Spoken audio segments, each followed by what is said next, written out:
Bueno, tuve que grabar nuevamente, hacer una grabación de la clase porque resulta que la grabación original de la clase virtual que habíamos tenido tuvo un accidente, no se escuchaba mi voz, entonces decidí reconstruir lo que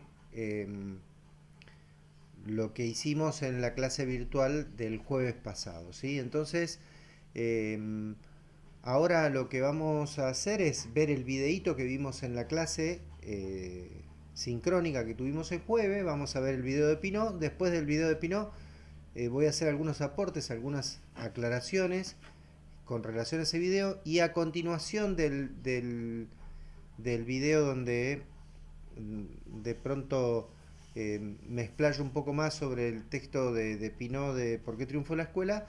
Vamos a ver otro videíto más que es más puntual sobre el recorrido del texto, les va a servir mucho para tomar apuntes ese video. Y también al principio de ese video también van a tener una breve introducción de quién es Pinot y una caracterización del autor.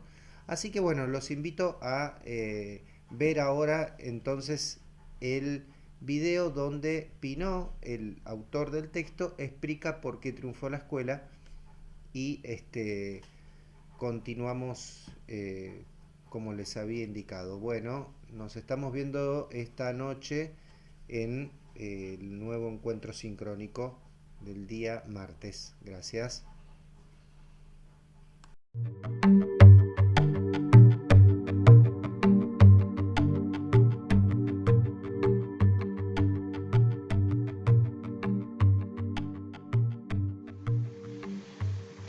Hola a todos, hola a todas, ¿cómo les va? Yo soy Pablo Pinó, actualmente soy profesor en la Universidad de Buenos Aires, en una escuela normal de la ciudad de Buenos Aires, el Mariano Acosta, y vengo a contarles algunas de las cosas con las que venimos trabajando hace mucho tiempo. Yo en mi formación soy maestro de origen, después estudié ciencias de la educación, me dediqué a la historia de la educación, pero una historia de la educación que dialoga mucho con la teoría y con la política, ¿no? Una historia de la educación que construye su objeto de estudio no al pasado, sino al tiempo, ¿no? Mis preguntas centrales tienen que ver con cómo pensar la educación en el tiempo, donde obviamente el pasado es central, pero tiene que ver con pensar el tiempo. Y entre esas cuestiones que hace mucho tiempo me acompañan como preguntas, como dudas, ¿no? Preguntas y dudas cuya función es no tanto ser respondidas de una vez y para siempre, sino que sigan produciendo nuevas preguntas, ¿no? Las preguntas dejarlas abiertas, llegar a ciertas respuestas que están bien, pero que sabemos siempre que son parciales, circunstanciales, que hay que volver a preguntarse, no son verdades cerradas, sino acuerdos en los que estamos, tienen que ver con algo que planteé en un texto mío, que tal vez ustedes lean, que ya tiene unos años y que yo quiero mucho, que se llama ¿Por qué triunfó la escuela? ¿No? Es un texto donde lo que yo busco plantear, preguntarme es ¿por qué una forma educativa específica, una forma educativa concreta, creada en un momento histórico por una cultura, en un momento más o menos corto, fines del siglo XIX, comienzo del siglo XX, se expandió y conquistó todo el globo, ¿no? Si uno sale a caminar por cualquier parte del mundo, no exactamente ahora con COVID, pero igual si pudiéramos salir, rápidamente nos encontraríamos con escuelas, más en ciertos países que en otros, más en las ciudades que en el campo, pero uno puede ver cómo la escuela hoy es un parte del paisaje moderno, ¿no? En todo el mundo hay escuelas y más o menos son todas iguales. Y la pregunta es, ¿por qué pasó esto? ¿Por qué una forma educativa específica, la escuela, logró convencer a culturas tan distintas, a sociedades tan distintas, a grupos humanos tan distintos, que era la mejor forma posible para educar? Atención, cuando yo me pregunto esto, no estoy diciendo que estuvo mal, no estoy denunciando la escuela, no estoy diciendo que no estuvo bueno que la escuela triunfara. Si ustedes me preguntan, y la situación actual del COVID lo demuestra más, yo estoy contento de que triunfó la escuela. Creo que la escuela fue una de las grandes conquistas de la humanidad. Pero la pregunta no es si estuvo bien o estuvo, mi pregunta es, en esta clave que planteo, no es si estuvo bien o estuvo mal. No quiero evaluar si estuvo bien o estuvo mal. Mi pregunta es por qué triunfó, por qué convenció que era la mejor forma. Tal vez es la mejor forma, pero mi pregunta no es si es o no lo es. Quiero salir de miradas evaluativas. sino tratando de entender por qué pasó lo que pasó. En el texto ese tomo una imagen de Borges, del camello, trato de contar lo que es la escuela, pero tal vez me gustaba hoy, que es algo en lo que sigo pensando, es contarles como la precuela del texto ese. Las preguntas previas, que como muchas veces en las películas no se hace después, ¿no? Digamos, tratar de ver, bueno, cuál sería el texto previo al texto ese de Por qué triunfó la escuela, que tal vez ustedes conozcan y han leído. Y tiene que ver con lo siguiente, ¿no? Uno nunca es original. Cuando yo me pregunto por qué triunfó la escuela, en realidad no me hago una pregunta original en el sentido de que alguien ya se lo preguntó antes, ¿no? Uno, como dice Bastín, uno nunca es Adán, ¿no? Uno nunca se hace una pregunta por primera vez. Uno no le pregunta al cosmos, al silencio cósmico. Uno se pregunta algo que seguramente otros ya se preguntaron.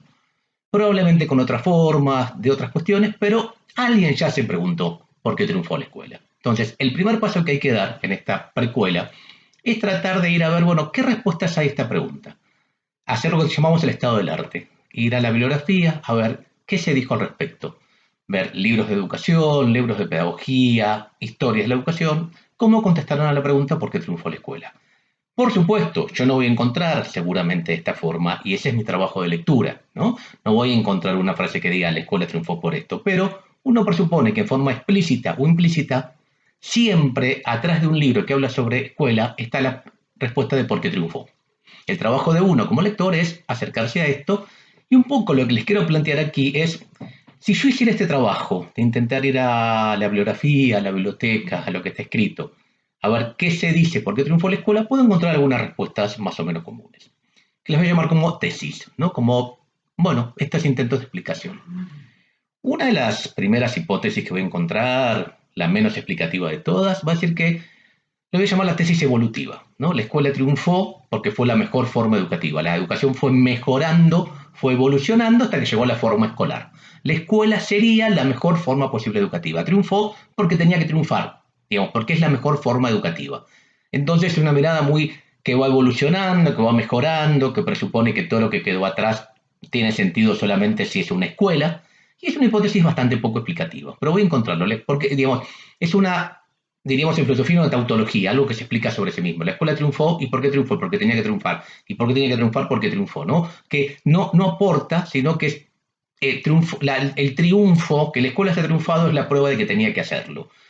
Aparece mucho, tiene que ver con estas ideas, insisto, evolutivas, que pensar que fue mejorando, avanzando, que ya desde el comienzo estaba en embrión la idea de escuela, que la llamó la tesis evolutiva.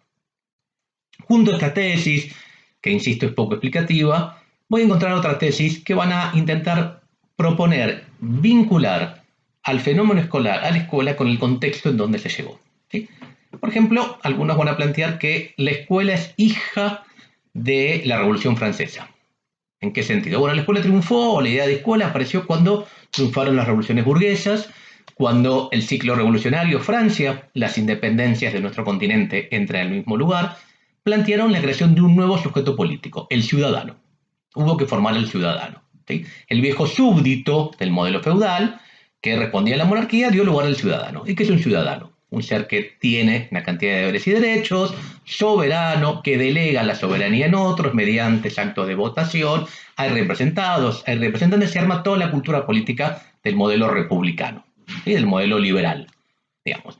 ¿Qué pasa esto? Ciudadano no se nace, ciudadano se hace, hay que formar a una persona para que acepte esta cultura política, esta forma de actuar en la política, llamado ciudadanía, llamado liberalismo, y donde apareció esto en la escuela. ¿Por qué triunfó la escuela? Diría esta hipótesis, porque fue capaz de formar al sujeto político que precisaban las nuevas repúblicas liberales. Para esta hipótesis, la escuela es hija de la Revolución Francesa. Sería la segunda hipótesis. En la primera hipótesis sería la hipótesis evolutiva, la escuela triunfó porque era la forma más evolucionada. La segunda hipótesis, la escuela triunfó porque fue capaz de formar al nuevo sujeto político necesario para las repúblicas liberales, al ciudadano, ¿no? La escuela es hija de la Revolución Francesa, es consecuencia de la Revolución Francesa.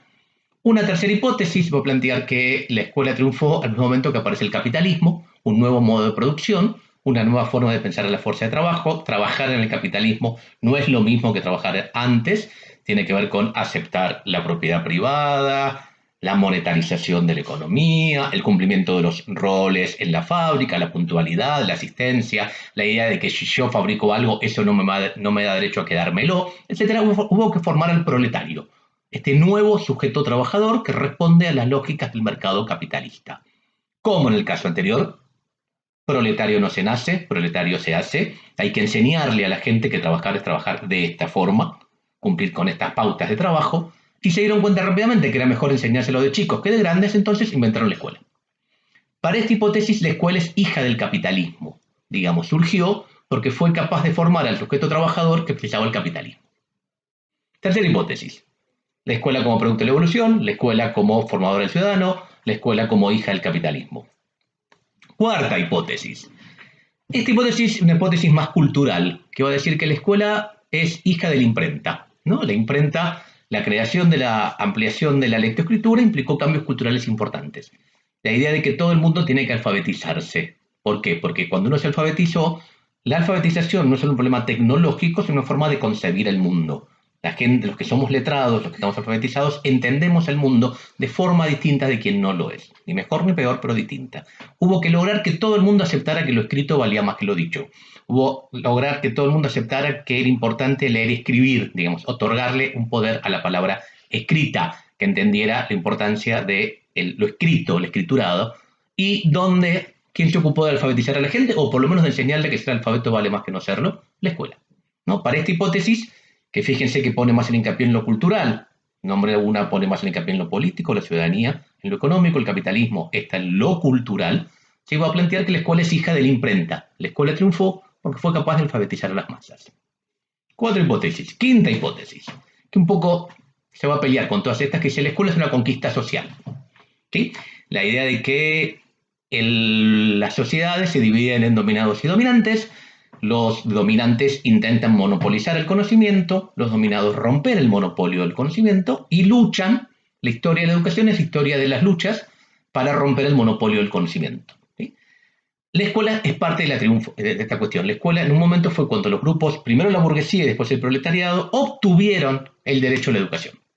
Para esta hipótesis, la escuela es una conquista social. ¿Sí? Es interesante, la escuela tiene que ver con la lucha. Es un poco la hipótesis que está cuando planteamos la hipótesis de la defensa de la escuela pública. Cuando planteamos defender la escuela pública, no estamos pensando la escuela como una imposición de la patronal, sino como una conquista social. Fíjense que en cierta forma esta hipótesis de pensar a la escuela como una conquista social se enfrenta con la hipótesis que piensa la escuela como algo impuesto desde arriba, como la hipótesis del capitalismo o las otras que planteé antes. En las hipótesis anteriores la escuela parecía algo que fue impuesto desde arriba. En esta la escuela es algo que viene desde abajo. Para otras hipótesis también que voy a encontrar, van a decir que la escuela la escuela surgió cuando surgieron los estados nacionales, que tiene que ver con por qué triunfó la escuela, porque fue la gran maquinaria de formar los imaginarios colectivos llamados nacionalidad. ¿Dónde el francés aprendió a ser francés? ¿Dónde el alemán es el alemán? El argentino es el argentino, etcétera? En la escuela. Para esta hipótesis, la escuela es hija de la nacionalidad. ¿Sí? Fíjense, la escuela hija de la evolución, la escuela hija de la república, la escuela hija del capitalismo, la escuela hija de la imprenta, la escuela conquista social, la escuela hija de productora de nacionalidades. Yo podría seguir sumando hipótesis por ahí, de hecho, alguna que vinculé con género, con tercer mundo, con lugar de nacimiento, con lugar de residencia, con reproducción social, etc. Pero lo que nos da esta idea de que todas estas hipótesis, todas son verdad, todo lo que dicen es verdadero, ninguna miente. Yo no las estoy viendo ahora, pero yo he explicado esto muchas veces y muchas veces veo que las caras son de yo nombro cada hipótesis y se asienten, pero ninguna logra explicar, logra asimilar, ¿a qué digo esto? Lograr incluir a todas las anteriores. Todas suman un poquito más a algo que no había mirado todavía, pero ninguna parece lo que se llama en filosofía superar, o sea, incluir a las anteriores. Digo, entonces, acá estamos en un problema, que cuando escribí mi texto, que tenía que ver con, bueno, tengo una pregunta, tengo un montón de hipótesis, ninguna parece falsa, ninguna lo que dice no estoy totalmente de acuerdo, pero ninguna logra explicar. Entonces, esto muchas veces es complicado para construir conocimiento. ¿Qué hacemos entonces? Bueno, cómo intenté salir de acá yo para escribir el texto que escribí, que es lo que les estoy contando ahora. Una vieja estrategia, que es, ya les conté otra vieja estrategia de producir conocimiento, ir a ver qué se dijo. Ahora voy a decir otra, que es, yo tengo esto, las hipótesis, esto es lo que tengo, esto me dice lo que averigüé. No está mal, pero no me está contestando, no es falso. Entonces, lo que hacer es, voy a tomar estas hipótesis en su conjunto. Lo que voy a ver, yo cuando las presentaba, lo que mostraba era qué decía cada uno, las diferencias entre ellas. Ahora las voy a tomar en conjunto. ¿Qué tienen en común? A ver si por otro lado puedo entrar. Si yo tomo estas hipótesis todas en conjunto que les nombré, con las diferencias todas implican a la escuela como una consecuencia de un contexto. Porque hubo una revolución francesa, hubo escuela. Porque hubo imprenta, hubo escuela. Porque hubo naciones, hubo escuela. Porque hubo luchas sociales, hubo escuela. Pero siempre se explica la escuela como consecuencia de algo que pasó fuera de la escuela, como consecuencia del contexto. Si esto fuera así, esto implicaría que la caída del contexto hubiera implicado la caída de la escuela. Y lo que uno ve es que muchas veces el contexto cambió y la escuela sobrevivió. Si la escuela, por ejemplo, fuera hija del capitalismo, como dice una hipótesis, yo no puedo explicar el caso cubano. Cuba se honra, y con mucha razón, de su excelente sistema educativo que se expande muy fuertemente una vez que Cuba abandona el capitalismo. Atención, yo no estoy diciendo que capitalismo y escuela no tengan que ver. Seguro, yo estoy seguro que yo no puedo explicar el fenómeno escolar si no tengo en cuenta el capitalismo. Lo que quiero plantear es que no es causa y consecuencia. El vínculo entre escuela y capitalismo es más complejo. No es solo de que porque hubo capitalismo hubo escuela. La cosa es bastante más compleja. Y lo que veo es que la escuela sobrevivió a los cambios contextuales. ¿Qué saco de acá? Que un problema que tienen estas hipótesis es que muchas veces nombran a la escuela y la dan por supuesta sin decir que es una escuela. Dan por entendido que todos sabemos que es una escuela. Y ahí apareció Borges. En el texto que les comento, yo pongo la imagen de que Borges dice que en el Corán, en la Biblia árabe por excelencia, no se nombra al camello, que los árabes no nombran al camello, y que él dice, maravillosamente, que eso es la prueba de que es árabe. Porque para un árabe, el camello es algo tan común que no lo ve. Los chinos dicen también que lo último que descubren los peces es el agua, porque están ahí adentro. En cierta forma, las hipótesis que estoy planteando, la bibliografía, son árabes mirando camellos. Digamos, no la ven a la escuela porque la dan por supuesto. Por eso, para tratar de entender por qué triunfó la escuela, lo que hay que hacer es tratar de nombrar a la escuela como un árabe nombraría un camello. Tratar de mirarla desde afuera. Eso es lo que trató de hacer en este texto que les contaba. Lo que les conté recién intenta ser como la precuela, que como les decía, como muchas veces en las películas, la pensé después de haber escrito la película. Este texto, que es previo al esto que les contaba recién, es previo al texto, en realidad lo pensé después. Espero haber sido claro, hablo muy rápido, por suerte está filmado, así que lo verán muchas veces, y quedo a la espera de los comentarios. Muchas y muchas suertes, y sobre todo, qué suerte hayan elegido ser docentes. Espero cruzarlos dentro de poco en algún lado. Muchas, pero muchas gracias.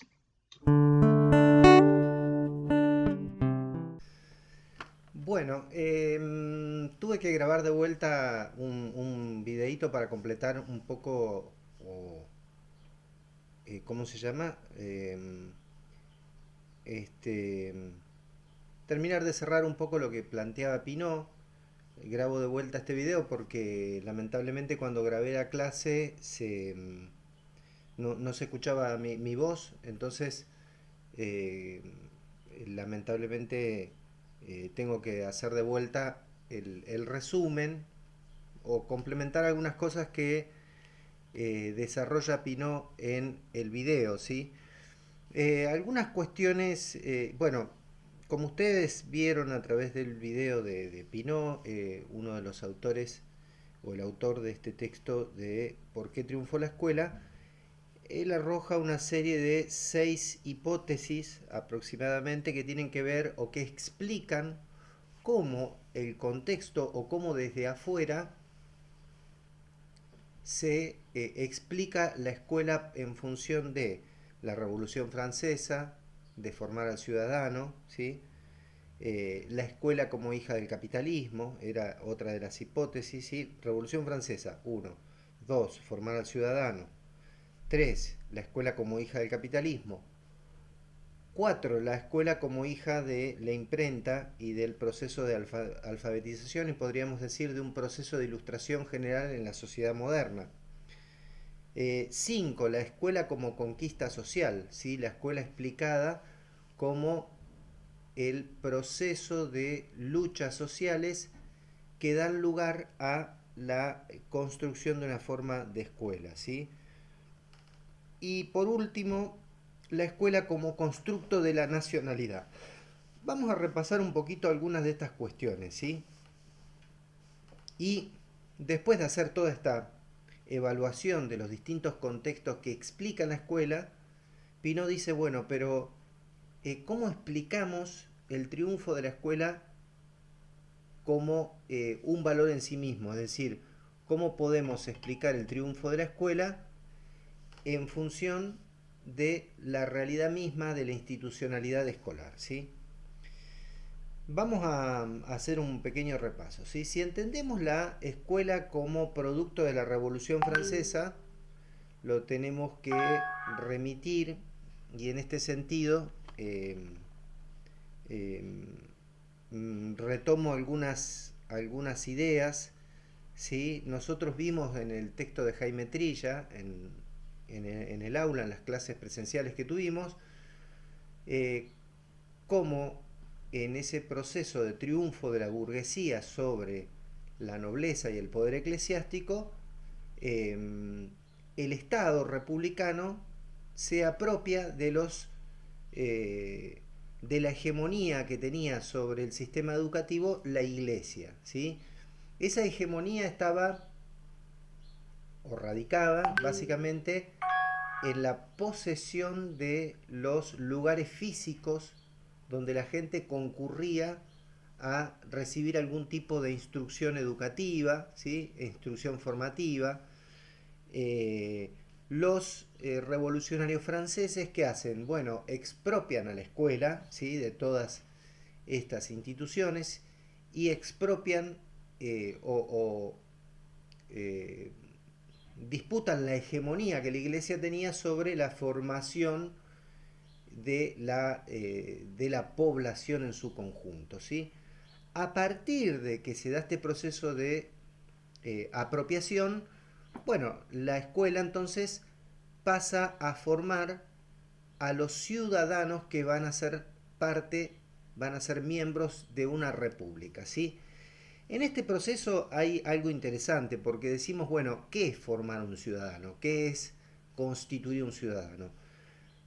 Básicamente, en este momento puntual de la Revolución Francesa y en este proceso de expropiación de los bienes que pertenecían originalmente a la iglesia, es un modelo que van a tomar muchos países y muchos países van a realizar esta suerte de eh, expropiación de la escuela a la iglesia, ¿sí?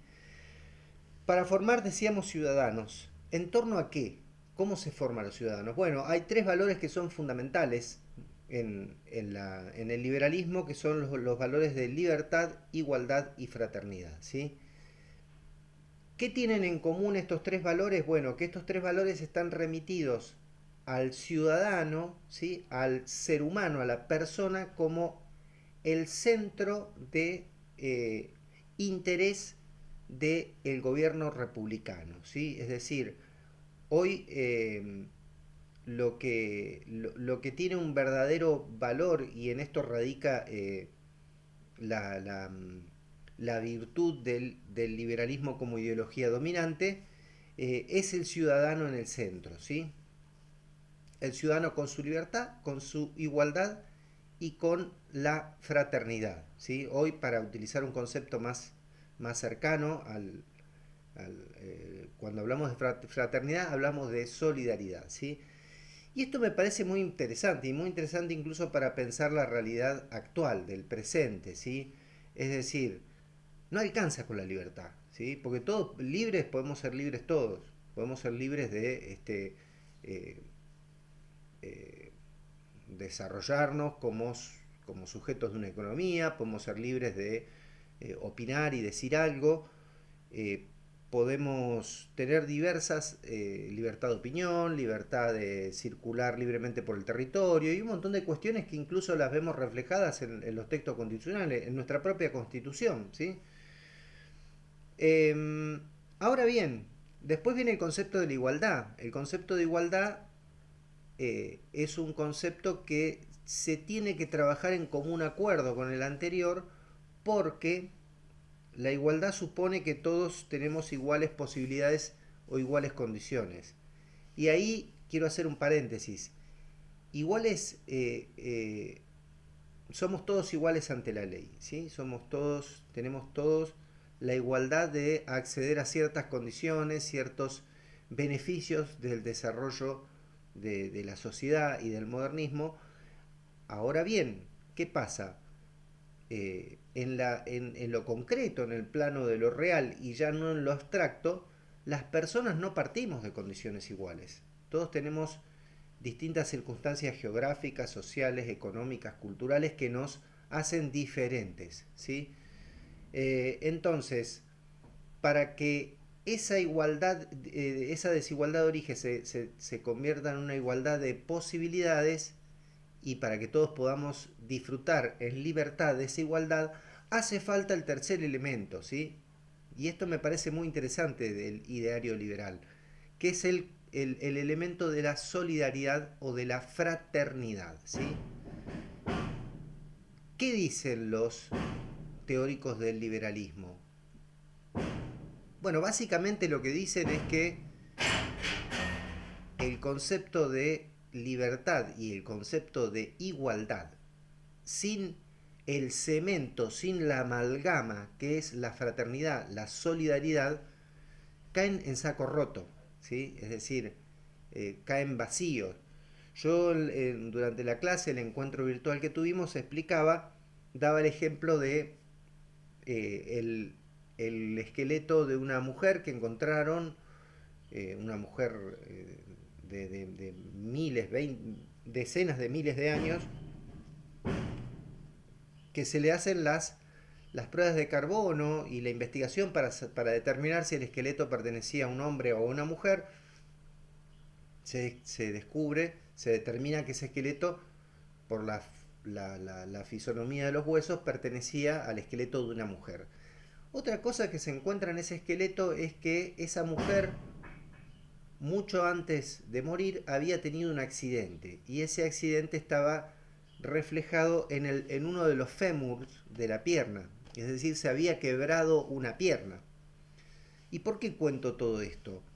Bueno, porque esa mujer, luego de haberse quebrado el fémur, siguió viviendo mucho tiempo más. Y uno se preguntará, bueno, ¿cómo hizo para sobrevivir? ¿Cómo es que después de tener un accidente tan grave, estamos hablando de un esqueleto de la prehistoria, de más de 20.000 años de antigüedad, ¿sí? Donde no existía ni siquiera la historia, el relato histórico?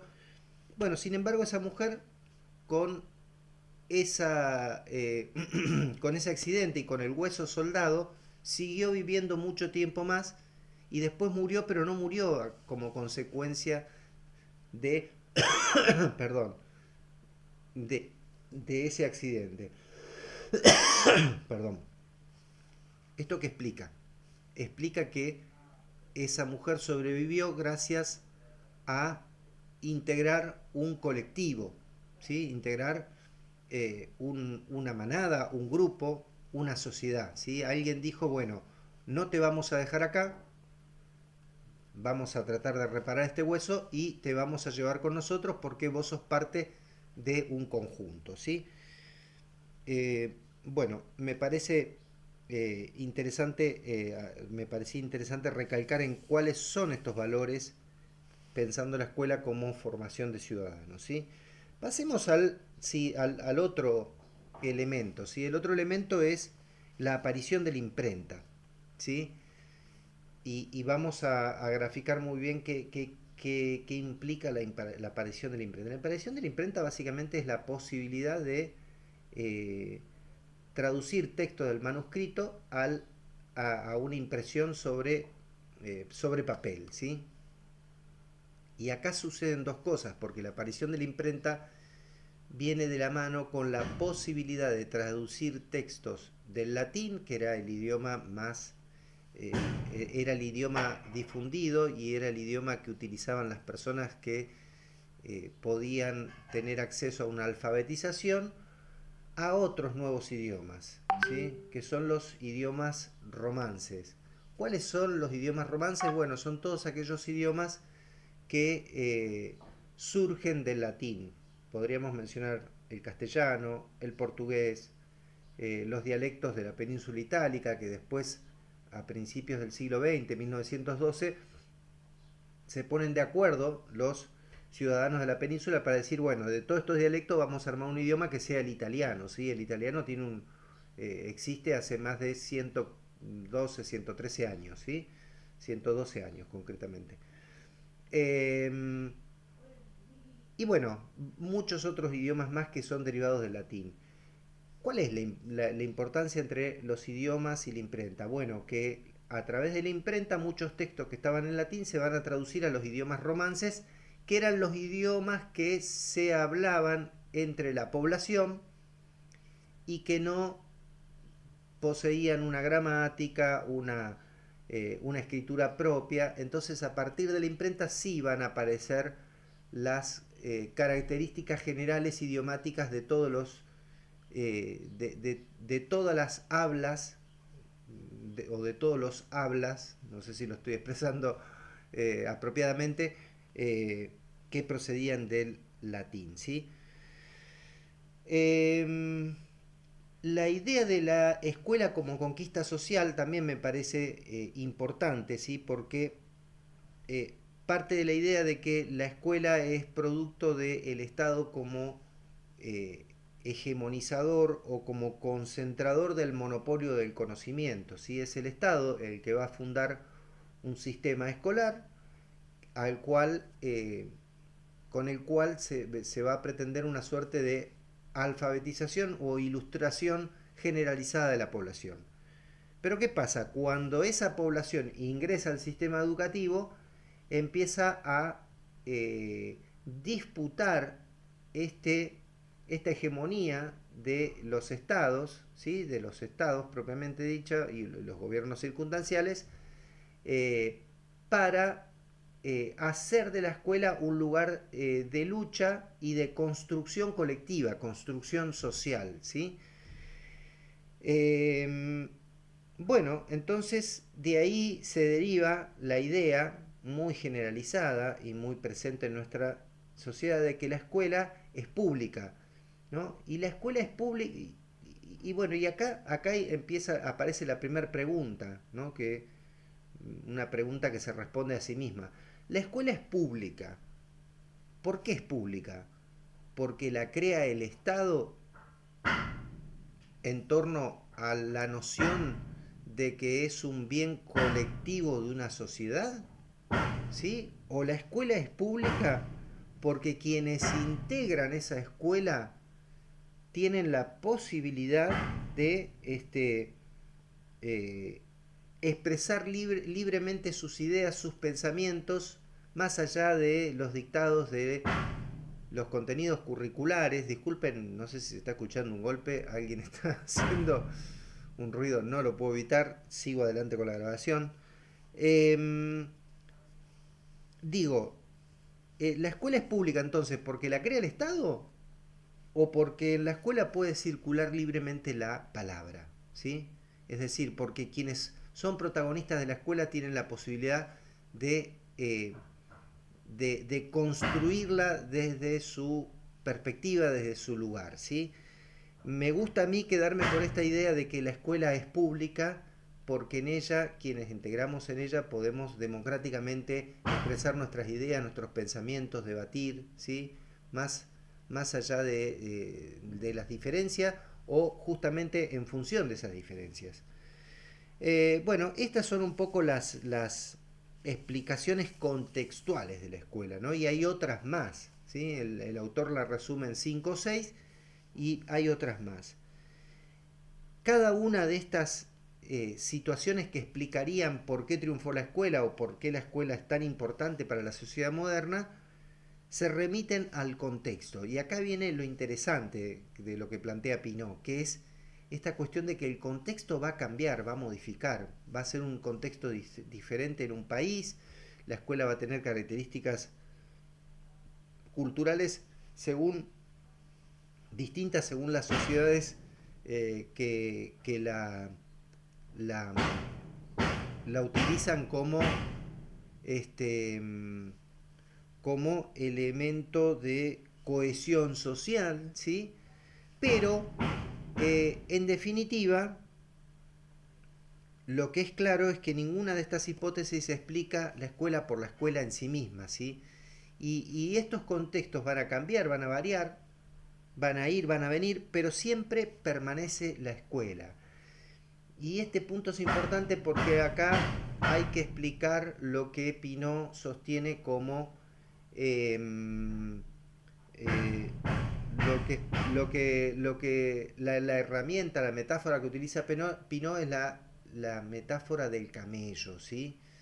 Es decir, en el Corán, que es el texto sagrado de los árabes, se explican un montón de cosas del mundo árabe, pero en ningún momento se menciona o se nombra al camello. ¿Y por qué no se lo nombra el camello? Dice Pinot. Bueno, porque el camello es parte, está naturalizado en la vida del árabe. A nadie se le ocurriría detenerse y hacer una reflexión y una explicación del camello, la importancia, por qué convivimos con camellos, etcétera, etcétera. ¿Sí? Bien, eh, es decir, ¿por qué utiliza esta metáfora? Bueno, porque nosotros vivimos en una sociedad, hacemos lo que nos desenvolvemos como ciudadanos, eh, nos desenvolvemos como ciudadanos en nuestra vida habitual y sin embargo no nos preguntamos acerca de la escuela. Vamos a la escuela, la constituimos, tenemos distintos procesos de formación, el nivel inicial, primario, secundario, superior. ¿Y qué pasa? En ningún momento decimos, eh, eh, y la escuela está naturalizada en esto, en esta idea de sociedad o en esta sociedad en la que vivimos, ¿sí? Disculpen el ruido, empecé a grabar y no sabía que iba a pasar esto. Bien, otra cuestión que anoté por acá, a ver, algo más que se me ocurra como para redondear un poco. Bueno, no, eso básicamente, ¿no? Es decir, eh, más allá de las hipótesis y los distintos contextos, la escuela siempre ha triunfado y se ha instalado como una institución hegemónica en la sociedad. ¿Se acuerdan que en las primeras clases que tuvimos presenciales, yo siempre hago mención, soy medio repetitivo en esto, en el hecho de que el sistema escolar, de todos los sistemas que integran los estados modernos, es el más complejo. ¿Y por qué es el más complejo? Bueno, básicamente porque la escuela atraviesa nuestras vidas de distintas formas y a su vez la institución escolar está transversalmente atravesada por otras instituciones que conviven dentro de la organización escolar, ¿sí? Entonces, este texto me parece muy interesante por todas estas razones. Lo que vamos a hacer ahora es, bueno, ahora termina un poco, yo quería terminar de redondear la explicación de Pinot, aclarar algunas cuestiones. eh, y ahora vamos a compartir, les voy a compartir en realidad un texto, otro videíto donde explica con más detalle el texto que tenemos en la plataforma, ¿sí? Guardado en, ya saben, en la solapa que dice archivos. Ustedes ahí van a encontrar material de lectura, una carpeta, la otra carpeta que bueno, es la que importa. Material de lectura, ahí adentro tenemos todos los textos, ¿sí?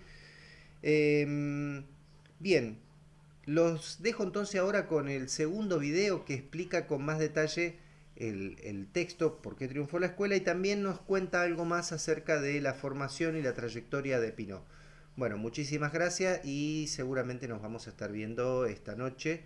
eh, Nos vamos a estar viendo esta noche en nuestro nuevo encuentro virtual a las 10:20 como tenemos pautado, mientras sigamos en las circunstancias que está atravesando la institución. Gracias. Vamos a trabajar con un texto muy conocido que pregunta por qué triunfó la escuela o la modernidad dijo esto es educación y la escuela respondió yo me ocupo. Escrito por Pablo Pinó, que es un destacado doctor en educación de la Universidad de Buenos Aires, UBA, y profesor titular de la Cátedra de Historia de la Educación Argentina y Latinoamericana en la Facultad de Filosofía y Letras de la UBA. Además, se desempeña como profesor en la Escuela Normal Superior número 2, Mariano Acosta, de la Ciudad Autónoma de Buenos Aires. Pinó cuenta con una amplia trayectoria en publicaciones nacionales e internacionales como autor, coautor y director en temas relacionados con la historia, teoría y política de la educación. El texto arranca mencionando que en el pasaje del siglo XIX al siglo XX, la mayoría de las naciones legislaron la educación básica y la volvieron obligatoria. Esto se conoce como el pasaje hegemónico. Desaparece también, va a decir el autor, el atributo común que era en ese tiempo en la sociedad, el de no estar escolarizado. Esto produjo un verdadero cambio social. También la escuela se transformó en una de las mayores construcciones de la modernidad. Los hechos sociales comenzaron a ser explicados por parte de la escuela, tanto éxitos como fracasos. El autor investiga y reflexiona respecto a una cantidad de análisis que trataron de explicar por qué triunfó la escuela, pero va a decir que muchas de estas interpretaciones tienen un alto poder de explicación, pero ninguna responde completamente al interrogante del triunfo de la escuela. En virtud de ello, Pablo Pinó presenta una serie de explicaciones que él mismo fue hallando a través de la lectura de diferentes textos y nos comenta qué se ha planteado respecto al tema que se aborda e inicia describiendo lo siguiente. En primer lugar, dice, algunos han tratado de explicar el tema en base al desarrollo educativo, evolutivo y lineal de la humanidad.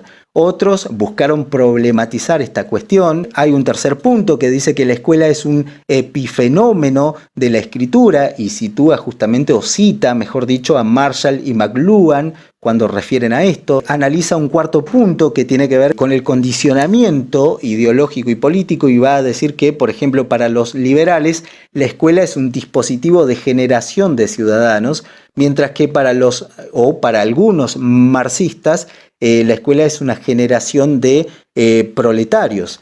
También va a decir que la escuela es también una conquista social y un aparato de inculcación ideológica de las clases dominantes que implicó toda la dependencia como la alfabetización masiva, la orientación de los derechos, la construcción de la meritocracia, la construcción de las naciones, la imposición de la cultura occidental y la formación de movimientos liberales, entre otros efectos. Pablo Pinó presenta dos cuestionamientos. El primer cuestionamiento, que lo podríamos mencionar como el cuestionamiento A, dice que el proceso de escolarización es fundido con otros procesos sociales como socialización, alfabetización, institucionalización y educación en sentido amplio. Esto ha sido escrito en sintonía, pero no en homología. Para Pablo Pinó, la homología, atención con esto, en educación se refiere a la conexión y similitud entre la escolarización y otros procesos educativos, destacando cómo la escuela se ha desarrollado a través de interacciones con diferentes formas de educación, lo que ha dado lugar a la estructura y funcionamiento de la actual institución escolar. En el cuestionamiento B, Pablo Pinó va a decir que las lecturas realizadas ubican al sentido escolar fuera de la escolarización, en aplicación de la lógica texto-contexto, es decir, es probable que la escuela es un resultado del contexto, pero a través de la historia se ha comprobado que el contexto ha cambiado muy notoriamente y sin embargo el texto escolar ha resistido. Por esto Pineau menciona que la eficacia de la escuela reside en su interior y no en su exterior. ¿Por qué el autor dice que es probable que la escuela es una de las mejores construcciones de la modernidad? Simplemente porque, al igual que el árabe que nunca menciona al camello en el Corán, según Borges, también el hombre moderno no menciona el triunfo de la escuela por el simple hecho de que siempre ha estado ahí. El autor continúa explicando que la escuela tiene una condición de naturalidad y para poder explicarla hay que hacer un análisis complejo. Esta debe ser desarmada y desarticulada para generar otro tipo de explicación. Por esto el autor plantea que el triunfo de la escuela está ligado a que su conformación hegemónica respondió frente a la necesidad de hacerse cargo de la condición que le dio definición moderna a la educación. Es así que para profundizar esta idea, el autor termina citando al autor Borges, con el propósito de analizar sus particularidades e identificar una serie de elementos que producen rupturas en el devenir histórico educativo para luego reubicarlo en el paisaje. En este apartado, el autor pregunta qué es una escuela, o nombrando al camello que los árabes no ven. Para poder desarrollar este apartado, el autor menciona 16 elementos que trataremos de detallar. El primero es la homología de la educación. La escuela se impuso con operaciones de negociación y oposición con otras formas educativas. Por esto adoptó aspectos como catequesis o formación laboral, pero también implicó la desaparición de otras como la alfabetización familiar, ritos de iniciación y transmisión cultural. Un punto de partida analítico puede ser justamente, o pueden ser, los pueblos originarios frente a la llegada del hombre blanco o el hombre europeo. Como segundo punto, el autor menciona la matriz eclesiástica y dice que del monasterio se obtuvo una imagen para dársela a la escuela. En este punto hay que pensar en la idea de aquello que pertenece al mundo y aquello que pertenece a Dios. Aquí, imitando la imagen del monasterio, se dio lugar a la conservación del saber para luego expandirlo en el mundo como una forma de su dominio. Esto también está relacionado con lo que dice Larena en 1984 cuando dice que todo lo que sucede dentro de los espacios que posee la escuela son experiencias intrínsecamente educativas a las que son sometidos los alumnos. Nombra la regulación artificial y dice, es la regulación de las tareas dentro de la escuela, por ejemplo, el uso del calendario escolar que determina el uso de los tiempos de descanso o de trabajo. Esto corresponde a una regulación artificial que tiene la escuela, ¿no? En contraposición con una regulación natural que tendría, por ejemplo, el sembrado, el cultivo, etcétera, etcétera. Como cuarto elemento aparece el uso específico de espacio y tiempo. Aquí el autor menciona que la escuela diferencia de manera marcada los tiempos y los espacios destinados para el juego y el trabajo. Diferencia entre docentes y alumnos, marca periodos de enseñanza, traer en este sentido a la memoria los tiempos de evaluaciones, de trabajos, de cierre de notas, reunión con los padres, etc. Respecto al espacio, las escuelas tienen un formato físico específico, así como la ubicación cerca de las plazas y alejados de espacios compartidos por adultos. Un quinto elemento habla el autor desarrollándose en relación a la pertinencia a un sistema mayor. En este sentido dice que es una red organizada de modo vertical y horizontal. Y aquí podemos pensar en diferentes niveles educativos, es decir, el inicial, primario, secundario, universitario, etc. También las regulaciones de la escuela provienen desde afuera, pero también desde adentro. Podemos pensar en reglamentos escolares, resoluciones, ministerios, organismos internacionales como la OCDE, las Naciones Unidas y por supuesto la nación y la provincia. Un sexto elemento es la condición de fenómeno colectivo, la gubernamentabilidad de Foucault 1981, tratado en el texto que lleva el nombre de La historia de la sexualidad, ¿no es cierto? Un texto muy conocido. Y decir, acá en este punto tenemos que hacer un parate para poder decir que se basa en distintas esferas institucionales que siguen una lógica de gobierno particular, generando un comportamiento desde el interior del individuo, ¿no? Un comportamiento que después se va a ver reflejado en otros ámbitos sociales.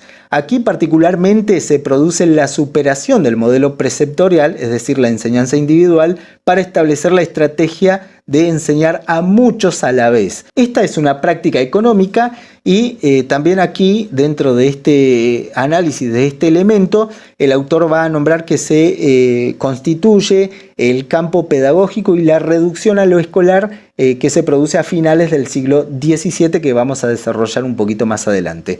El cómo enseñar se vuelve el nuevo objeto de la disciplina.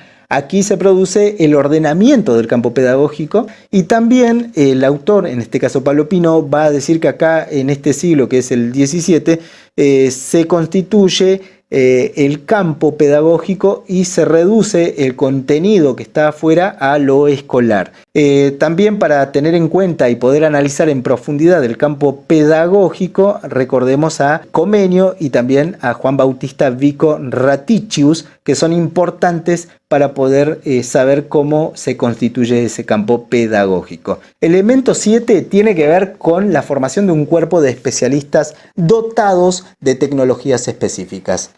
Es una tenencia monopólica que les permitió diferenciarse del resto de los agentes sociales como sacerdotes, ancianos, sabios, etc. ¿Por qué? Porque tenían una formación ya específica y que servía para la existencia de la escuela. Esta tenencia se refirió a saberes específicos, ejerciendo el control, método correcto, baterías de test, aparatos psicométricos, etc. Como elemento 8 habla de el docente como ejemplo de conducta. Aquí entró la lógica del poder pastoral descrita por Popkiewicz en 1998, donde se habla que el docente es como un agente con carácter de redentor y que por lo tanto es un ejemplo a seguir de manera moral, biológico, físico, social, epistémico, etc. El docente aquí pierde su vida privada por completo, dado a que su vida pública quedó expuesta a sanciones laborales. Se produjo una vocación forzada como producto de la explotación laboral y el no lugar a los reclamos sociales, salariales, sindicales. Bueno, el autor habla de una especial definición de la infancia. En la modernidad comenzó la diferenciación de las edades, comenzó el colectivo infancia. En un primer momento la infancia tuvo una asignación de imagen negativa y era mencionada como el buen salvaje, el hombre primitivo, el perverso polimorfo, etc. Toda esta definición que menciona en este elemento número 9 justamente tiene una imagen negativa, pero por lo menos se diferenció de la adultez a partir de la incompletud, ¿no? Aquí se constituyó el sujeto pedagógico denominado infante normal. El elemento número 10 habla de la relación inmodificable de asimetría entre docente-alumno. Docente-alumno son las únicas posiciones posibles en la pedagogía moderna. Atención con esto porque es muy interesante. En este sentido se puede decir que el alumno nunca superará al maestro, dado a que siempre el maestro será superior en relación con los saberes que el docente porta. El elemento número 11 habla de la generación de dispositivos específicos de disciplinamiento. Aquí la escuela creó la figura de cuerpos dóciles. En este sentido, la escuela estableció, por ejemplo, pupitres, campanas, test para medir el aprendizaje, listado de alumnos, toma de asistencia, evaluaciones, etc. Todo ello condujo a que dentro de la escuela se produjeran cuerpos que se adapten a esta serie de exigencias que presentaría la escuela para ejercer el control social en la obligatoriedad. Como elemento número 12 tenemos la conformación de currículos y prácticas universales y uniformes. Aquí la universalidad y la uniformidad se produce a través de la propaganda que la escuela realizó teniendo en cuenta aquellos saberes elementales que solo podía transmitir la escuela como la única agencia posible. Aquí entran la lectura, la escritura, el cálculo, la religión o ciudadanía. El elemento número 13 es el ordenamiento de los contenidos. Aquí aparece el currículum prescripto, donde la escuela selecciona, ordena y recorta aquello que se debe enseñar. El autor aclarará que el currículo es un producto de múltiples negociaciones que presentan luchas, contradicciones, posicionamientos académicos, políticos, etc. El elemento número 14 es la descontextualización del contenido académico y la construcción del contenido escolar. La escuela genera su currículum mediante la descontextualización de ciertos conocimientos producidos por parte de diferentes disciplinas o ciencias externas al campo de la escuela. Bajo este tipo de acción se produce el saber escolar descontextualizado. Es descontextualizado porque ya no se trabaja con una ciencia dura, sino que el mismo es atravesado por las evaluaciones, dispositivos, los silencios, las sanciones, todo lo que sucede dentro de la escuela y componen a la trivialidad de la misma. Entonces, desde ese lugar se habla de una descontextualización del contenido académico. El elemento número 15 habla de la creación de sistemas de acreditación, sanción y evolución escolar. La escuela entrega diplomas, establece egresos y esto colabora con el mercado laboral existente. En este sentido, los exámenes son prácticas que afectan tanto a docentes como a alumnos. La escuela produce un capital cultural monopolizado y también será la matriz de clasificación social. El elemento número 16 habla de una generación de una oferta y una demanda impresa a modo específico. La escuela implicó la producción de nuevos materiales escritos. La producción se clasificó según el grado de didactismo, de claridad o adaptación al alumno, al currículum o a los fines propuestos. Aquí solamente se incluyeron profesores o especialistas que escriban, evitando la participación de escritores de renombre.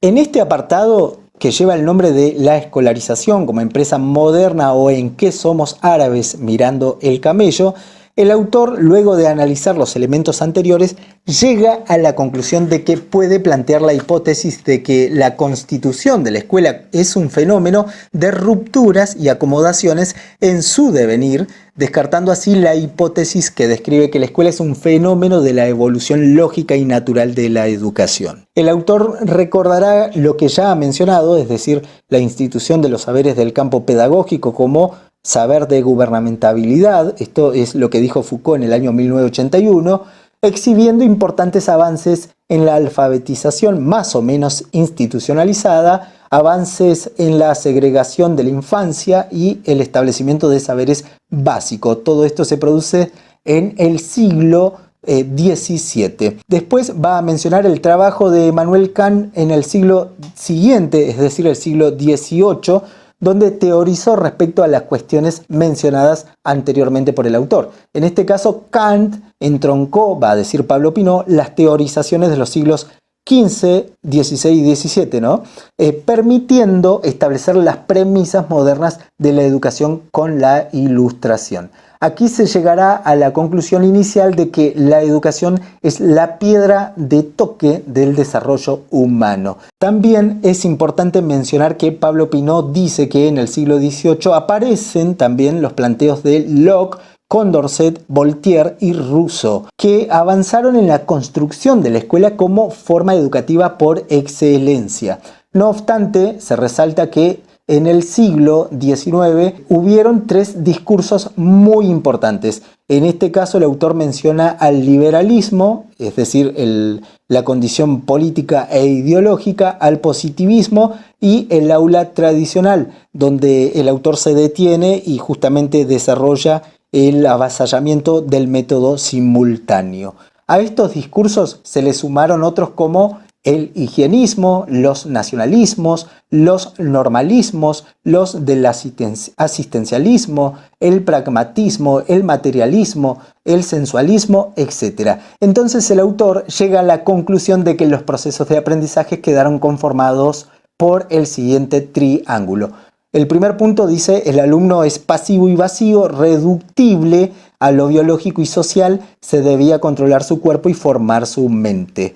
El punto 2 dice: el docente es fundido en el método, reducido a ser un robot enseñante. Como tercer punto de este triángulo, el autor va a mencionar los saberes científicos, que son acabados y nacionalizadores. El texto finaliza con la mención de Emily Durkheim, diciendo justamente o tomando la definición que caracterizó a este pensador cuando dice que la educación es la acción ejercida por las generaciones adultas sobre las que todavía no están adultas o preparadas para la vida social. Bueno, así llegamos entonces al final de la clase sobre Pinot. Esta noche vamos a estar encontrándonos de vuelta y vamos a conversar acerca de cómo continuamos. Y esta vez sí, en el encuentro virtual que vamos a tener por Google Meet, yo les voy a pasar los enlaces con tiempo de anticipación y la idea es que podamos grabar la clase. El otro día tuve un problemita técnico que ahora ya sé cuál es, así que no va a volver a pasar y vamos a poder grabar nuestro encuentro virtual para tenerlo disponible en el canal de YouTube que les socialicé puntualmente la otra vez. Así este, podemos, quienes no puedan conectarse en el momento concreto de la clase, después sí acceder a ella por la grabación de la misma. Bueno, nos vemos pronto.